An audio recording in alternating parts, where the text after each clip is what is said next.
Okay, so I just got back home from seeing Fantastic Four First Step, and I loved it. I liked Superman a little bit more, but I loved Fantastic Four. I even got the Reed Richards cut from AMC. Fire. But for real, I truly can't overstate how truly fun this movie is. Talking about the cast real quick, everyone nails their characters. As a fan of the Fantastic Four comic books, I can tell you that Reed Richards is the brains naturally. Susan is the one who keeps everybody held together. She's the glue of the family. Johnny is kind of the personality, and then my boy Benjamin Grimm is truly the heart of the four. This movie holds to that very well, but the heart is really shared amongst everybody, and I love that. If you take away all of the glitz and the glamour of all of the fights and the space travel and whatnot, you have a family that is just trying to do everything they can to protect those that they care about. In this case, it's a grand scope trying to save the world and humanity, but when you distill that theme down to just the core values, it works every step of the way.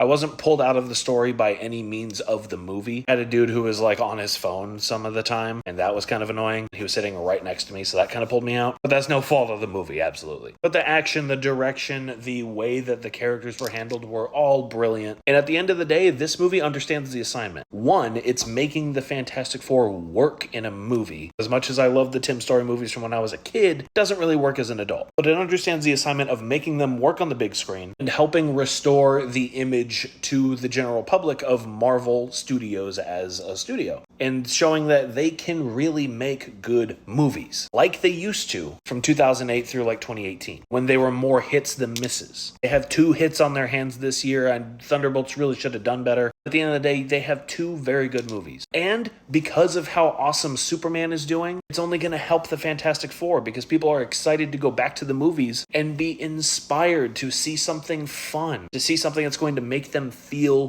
good, or just make them feel something. There's a lot of emotional nuance to Superman and Fantastic Four this summer, and that's something that superhero media has really been lacking when it comes to the movies, at least in recent memory. It's been a good summer for us Marvel and DC fans, and I'm pleased to say that this movie just rocks. Go see it and let me know what you thought in the comments, and I'll see you next time.